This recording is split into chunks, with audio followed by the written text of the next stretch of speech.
everyone, my name is Sammy and welcome. Today I will be showing you how I created a simple yet pretty looking fan. So here we go. Okay, so the first thing in order to make the paper fan is I got a piece of wrapping paper.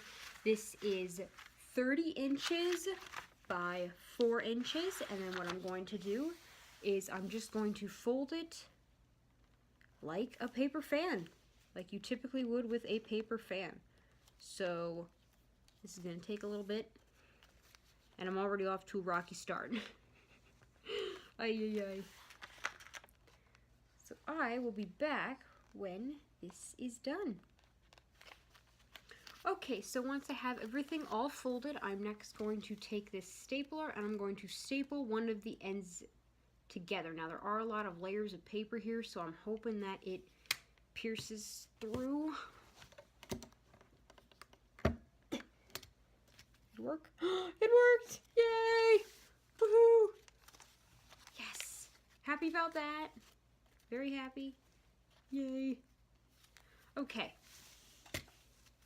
So the next step then is to take some sticks. I'm just going to use these popsicle sticks because they are all that I have.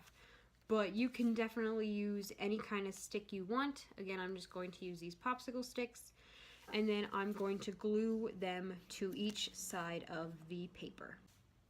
Okay, so after the glue dries, what you should be able to do is you should be able to fold it like this. Now, I did do this off camera and the glue did get onto some of the folds, which made them stick, but all I had to do was just rip them a little bit and they're perfectly fine and it looks pretty good actually. I'm pretty happy with it. It is a little bit messy, but that's all right. It still definitely works as a fan. So there we go. So that is how I created the paper fan. I think next time if I were to recreate this, I would try and do it a little bit neater. The fan did get a little uneven, which made the glue stick to it weird. It was a little messy, to put it quite simply, so if I were to recreate this, I would try and make it a little bit neater. But overall, it's a fan. It definitely still works, so I'm pretty happy with it. So that is it for this video. Thank you so much for watching. Please make sure to like and subscribe, and I will see you all next time. Bye!